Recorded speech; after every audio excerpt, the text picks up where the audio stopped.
तो चलिए ब्रेक के बाद शुरू करते हैं सुपरफास्ट खबरों का सिलसिला।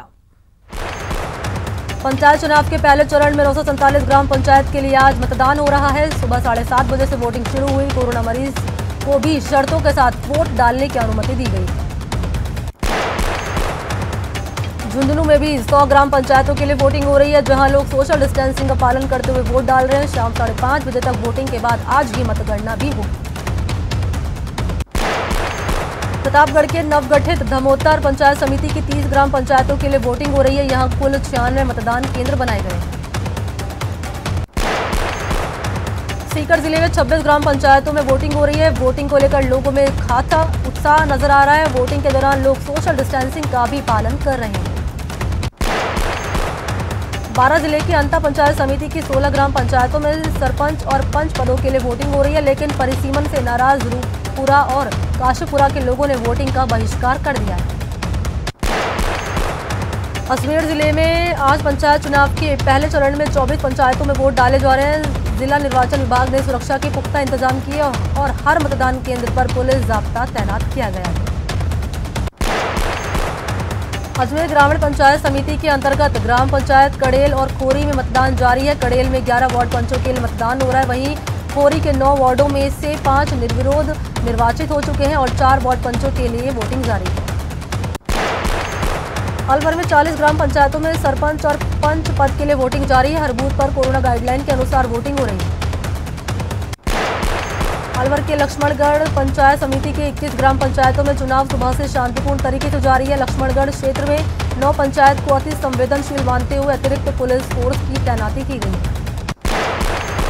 बीकानेर के पूगल पंचायत समिति में 37 ग्राम पंचायतों के लिए मतदान जारी है। सुबह से ही पोलिंग बूथों पर मतदाताओं की लंबी लंबी कतारें देखने को मिल रही है। बिना मास्क के किसी भी मतदाता को पोलिंग बूथ पर एंट्री नहीं दी जा रही है।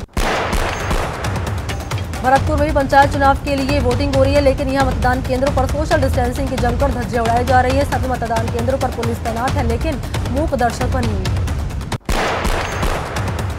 दौसा में भी पंचायत चुनाव के दौरान सोशल डिस्टेंसिंग की जमकर धज्जियां उड़ी। कई मतदान केंद्रों पर मतदाता अपनी जान जोखिम में डाल रहे हैं और सोशल डिस्टेंसिंग का पालन नहीं कर रहे हैं। हालांकि मतदान केंद्रों के बाहर मतदाताओं को मास्क दिए जा रहे हैं।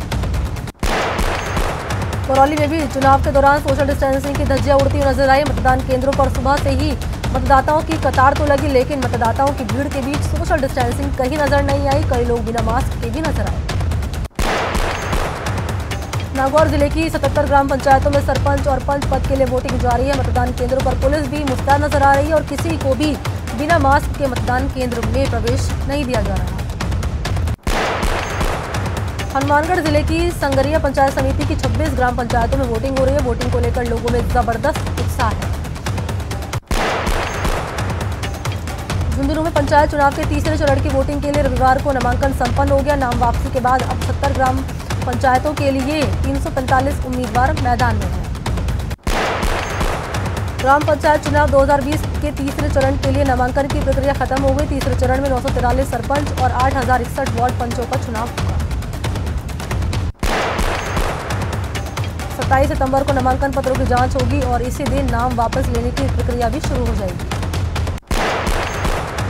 वहीं 6 अक्टूबर सुबह 7:30 बजे से शाम को 5:30 बजे तक वोटिंग होगी। कृषि कानून के खिलाफ कांग्रेस आज से चरणबद्ध आंदोलन कर रही है। जयपुर में बिल के विरोध में आज प्रस्तावित राजभवन तक पैदल मार्च धारा 144 लागू होने के चलते निरस्त कर दिया गया। हालांकि राज्यपाल कलराज मिश्र 2 लोगों से मिलने की अनुमति उन्होंने दी है। सीएम गहलोत और पीसीसी चीफ गोविंद सिंह डोटासरा राज्यपाल से मिलकर ज्ञापन देंगे। अब गांधीगिरी से कोरोना हारेगा। सीएम गहलोत ने कोरोना को लेकर जागरूक करने के लिए गांधीगिरी का सहारा लेने की बात कही। उन्होंने महामारी से बचाव को लेकर सुरक्षा उपायों के पालन के लिए अधिकारियों को विस्तृत कार्य योजना बनाकर जागरूकता अभियान शुरू करने के निर्देश दिए। उन्होंने प्रदेशवासियों को इस बारे में जागरूक करने के बड़े स्तर पर मुहिम चलाने का फैसला किया। सीएम गहलोत प्रदेश में कोरोना संक्रमण की स्थिति और बचाव के उपायों पर उच्च स्तरीय बैठक को संबोधित कर रहे थे।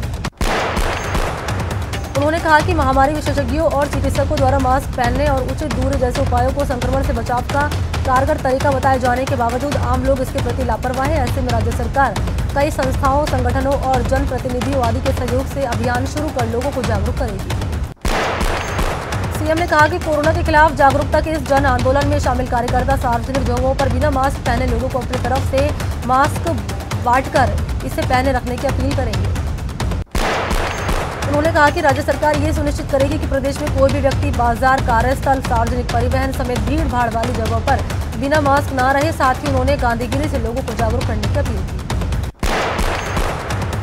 जयपुर के दांतली में बिना 6 लेन ROB सड़क का आज मुख्यमंत्री अशोक गहलोत लोकार्पण करेंगे। 65 करोड़ की लागत से बनी इस ROB सड़क पर आज से जनता इसका इस्तेमाल कर सकेगी। इस ROB को जयपुर दिल्ली रेलवे लाइन के ऊपर बनाया गया है। 800 मीटर लंबे ROB के शुरू होने से 5 लाख जनता को इसका सीधा लाभ मिलेगा। इस ROB के बनने के बाद इसके नीचे रेलवे फाटक, जो कि दिन में करीब 70 बार बंद होता है, इस समस्या से जनता को बड़ी राहत मिलेगी। सीएम गहलोत ने कोरोना के चलते पैदा हुए हालात को देखते हुए पर्यटन, अप्रैल और टेक्सटाइल क्षेत्रों को राहत देने के बड़े फैसले लिए। सीएम ने राजस्थान निवेश प्रोत्साहन योजना 2019 के तहत अतिरिक्त लाभ और अनुदान में छूट के प्रस्तावों का अनुमोदन किया है। उन्होंने वित्त विभाग से प्राप्त प्रस्ताव के क्रम में पर्यटन को RIF 2019 के अंतर्गत ट्रस्ट सेक्टर के अंतर्गत शामिल करने का फैसला किया है। साथ ही सामान्य लाभ और अतिरिक्त ब्याज अनुदान और कैपिटल सब्सिडी का अतिरिक्त लाभ देने का फैसला किया गया है।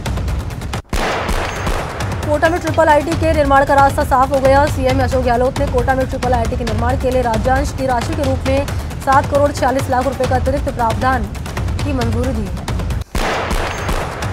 गहलोत ने यह सहमति इस शर्त के साथ दी कि स्वीकृति राशि का उपयोग योजना के दिशा निर्देश, RTPP एक्ट और संबंधित नियमों की पूरी पालना सुनिश्चित करते हुए किया जाएगा। सीएम गहलोत की स्वीकृति से कोटा में IIIT के निर्माण को गति मिलेगी। केंद्रीय अंश के रूप में प्राप्त 19 करोड़ 38 लाख रुपए की राशि का उपयोग भी संभव होगा।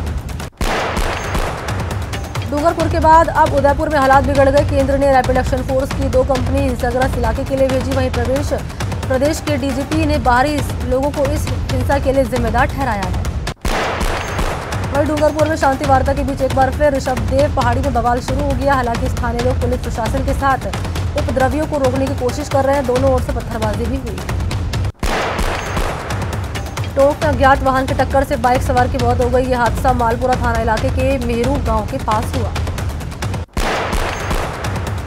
अलवर के मधुबन पार्क के पास एक युवक का शव सड़क पर पड़ा हुआ मिला। मृतक की पहचान गोविंद यादव के रूप में पुलिस ने जहर खाकर खुदकुशी की आशंका जताई है।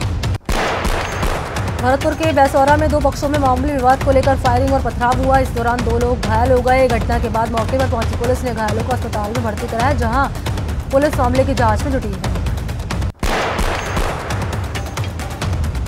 भरतपुर के पहाड़ी थाना क्षेत्र में लोगों ने हरियाणा पुलिस के साथ मारपीट की। एक डंपर खरीद मामले में डंपर मालिक और खरीदने वाले के बीच में विवाद हुआ था, जिसकी जांच पड़ताल के लिए हरियाणा पुलिस सिविल ड्रेस में भरतपुर आई थी। टोंक जिले के दूदूछाड़ स्टेट हाईवे पर जयपुर निवासी अमित की हत्या के आरोप में पुलिस ने उसके 2 साथियों को गिरफ्तार कर लिया है। अलवर के मालखेड़ा थाना पुलिस ने हत्या के आरोप में बाप बेटे को गिरफ्तार किया। दोनों पर एक महिला का सिर कुचलकर हत्या करने का आरोप है। जयपुर में IPL में सट्टा लगाने पर 4 सटोरियों को गिरफ्तार किया गया। सटोरियों के पास से 4 करोड़ कैश और मोबाइल और अन्य उपकरण बरामद हुए। तो चलिए इसी के साथ इस बुलेटिन में इतना ही। नमस्कार।